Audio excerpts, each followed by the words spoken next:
Assalamualaikum warahmatullahi wabarakatuh. Perkenalkan, nama saya Cindy Claudia Nasution. Di sini saya akan membahas tentang tugas auditing dan NPM saya 19.02.07.0001 Prodi Pendidikan Akuntansi. Nah, yang pertama ada konsep dasar. Audit sampling digunakan untuk mendapatkan informasi tentang jumlah-jumlah rupiah. Digunakan dalam rangka pengujian substansif untuk mengumpulkan bukti tentang kewajaran aserasi manajemen dalam LK. Rencana sampling dalam pengujian substansif dirancang untuk yang pertama, mendapatkan bukti bahwa saldo rekening tidak salah saji secara material. Yang kedua, membuat estimasi independen tentang suatu jumlah. Ketidakpastian resiko sampling dan risiko audit, ketidakpastian waktu dan biaya dalam memeriksa unsur-unsur populasi, kemungkinan menyatakan pendapat vs keliru akibat data sampel tidak andal. Resiko sampling, resiko keliru menerima resiko atau beta, resiko keliru menolak atau risiko alfa, dan risiko audit. Pendekatan sampling statistik. Yang pertama, sampling probabilitas proporsional dengan ukuran PPU. Yang kedua, sampling variabel klasik. Perbedaan keduanya, sampling PPU berdasarkan teori sampling atribut sampling variabel klasik berdasarkan teori distribusi normal. Probabilitas sampling proporsional dengan ukuran PPU dapat tepat apabila yang pertama, jumlah unit yang ada dalam populasi dengan variabilitasnya tidak diketahui. Yang kedua, populasi hanya berisi saldo debit. Yang ketiga, dalam populasi diperkirakan tidak ada salah saji atau hanya sedikit salah saji. Probabilitas sampling proporsional dengan ukuran PPU adalah suatu pendekatan yang menggunakan teori sampling atribut untuk menyatakan kesimpulan dalam jumlah rupiah, bukan sebagai tingkat deviasi. Model ini diterapkan dalam pengujian transaksi dengan saldo yang salah saji terlalu tinggi. Probabilitas sampling proporsional dengan ukuran PPU berguna dalam pengujian. Yang pertama, piutang. Apabila pengkreditan yang tidak dikerjakan terhadap rek debitur tidak signifikan. Yang kedua, investasi dalam surat berharga. Yang ketiga, pengujian harga sediaan bila diperkirakan hanya terdapat sedikit selisih.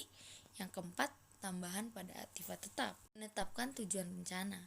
Tujuan umum sampling PPU adalah untuk mendapatkan bukti bahwa saldo rekening menurut catatan tidak salah saji secara material. Rumuskan populasi dengan unit sampling. Populasi terdiri dari kelompok transaksi atau saldo rekening yang akan diuji. Unit sampling adalah rupiah individual dan populasi adalah suatu angka rupiah yang sama dengan total jumlah rupiah dari populasi.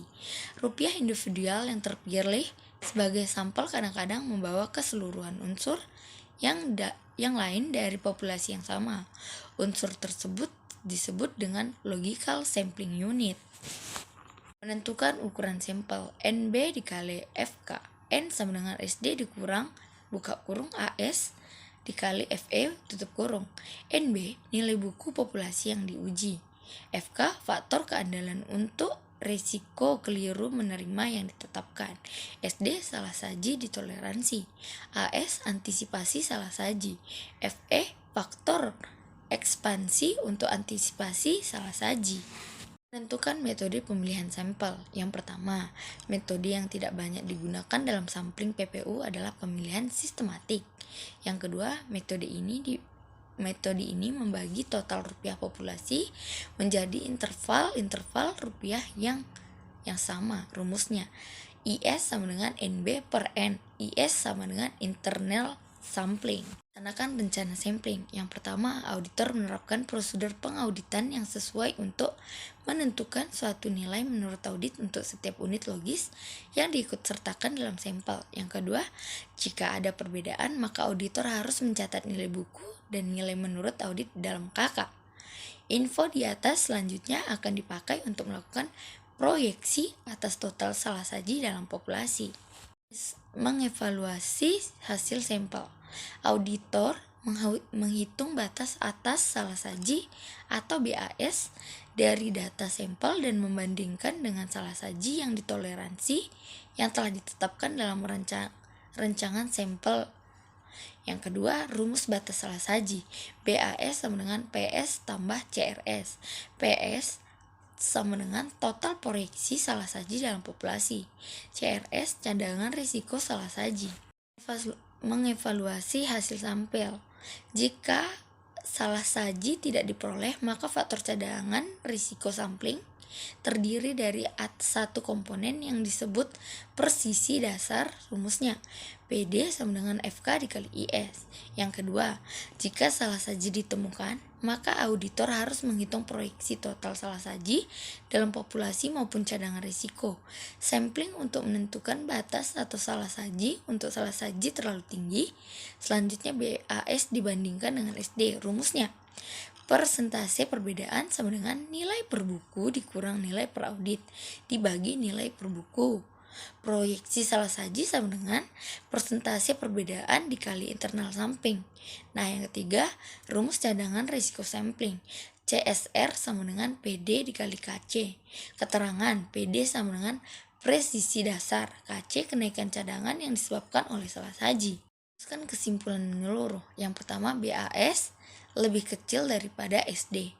Yang kedua, hasil pengujian substansi lain tidak bertentangan dengan temuan tersebut. Yang ketiga, dari analisis pertimbangan kualitatif tidak ada ketidakberesan, maka populasi tidak mengandung salah saji material. Hitungan metode PPU. Yang pertama, mudah digunakan. Yang kedua, besarnya ukuran sampel tidak didasarkan atas berbagai taksiran audit. Yang ketiga, menghasilkan sampel berstrata. Yang keempat, secara otomatis mengidentifikasi tiap unsur yang secara individual nilainya signifikan melebihi batas. Nah, yang kelima, menghasilkan sampel yang kecil. Yang keenam, dapat dirancang lebih mudah dan pilihan sampel dapat dimulai sebelum populasi lengkap. Kerugian metode PPU. Yang pertama, didasarkan asumsi nilai audit suatu sampling tidak akan lebih kecil dari 0 atau lebih besar dari buku. Yang kedua, jika salah saji terlalu rendah, maka sampel memerlukan pertimbangan khusus. Yang ketiga, pemilihan saldo 0 memerlukan pertimbangan khusus. Yang keempat, evaluasi PPU melebihi CSR bila ada salah saji dalam sampel atau auditor menolak nilai buku populasi yang sesungguhnya dapat diterima. Nah, yang terakhir, jika jumlah salah saji meningkat, ukuran sampel yang sesuai juga meningkat. Estimasi selisih. Yang pertama, dalam metode ini selisih antara nilai audit dan nilai buku dihitung setiap unsur sampel. Yang kedua, selanjutnya rata-rata selisih digunakan untuk menaksir nilai total populasi.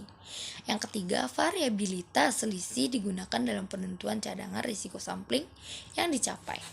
Kondisi yang harus dipenuhi untuk metode estimasi selisih. Yang pertama, nilai buku setiap unsur populasi harus diketahui. Yang kedua, total nilai buku harus diketahui dan sama dengan hasil penjumlahan nilai-nilai buku dari unsur individual. Yang ketiga, selisih antara nilai buku dan nilai audit diperkirakan tidak sedikit. Metode estimasi rasio. Yang pertama, pada metode ini, auditor menentukan nilai audit setiap unsur dalam sampel. Yang kedua, selanjutnya menghitung rasio dengan cara membagi jumlah nilai-nilai audit dengan jumlah nilai buku unsur-unsur sampel. Yang ketiga, rasio tersebut dikalikan dengan total nilai buku, diperoleh taksiran nilai total populasi. Nah, yang keempat, pada metode ini, auditor menentukan nilai audit setiap unsur dalam sampel.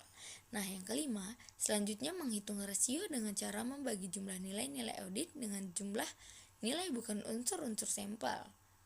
Nah, yang terakhir, rasio tersebut dikalikan dengan total nilai buku, diperoleh taksiran nilai total populasi. Dengan metode sampling variabel, yang pertama, sampel mudah diperluas. Yang kedua, saldo 0 dan saldo biasa tidak memerlukan rancangan khusus.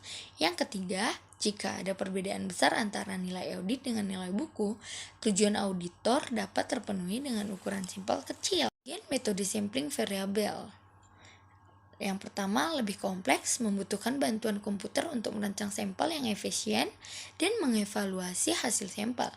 Nah, yang kedua, untuk menentukan ukuran sampel harus memiliki estimasi atas standar deviasi dari berbagai karakteristik dalam populasi. Selanjutnya, evaluasi hasil sampel. Ada dua metode yang digunakan untuk memproyeksi salah saji dalam sampling non-statistik, yaitu yang pertama, membagi jumlah total rupiah salah saji dalam sampel dengan bagian dari total rupiah dalam populasi yang termasuk dalam sampel.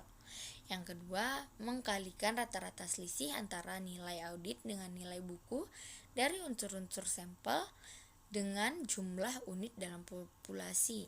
Sekian dan terima kasih untuk presentasi saya hari ini. Saya memohon maaf jika ada yang salah.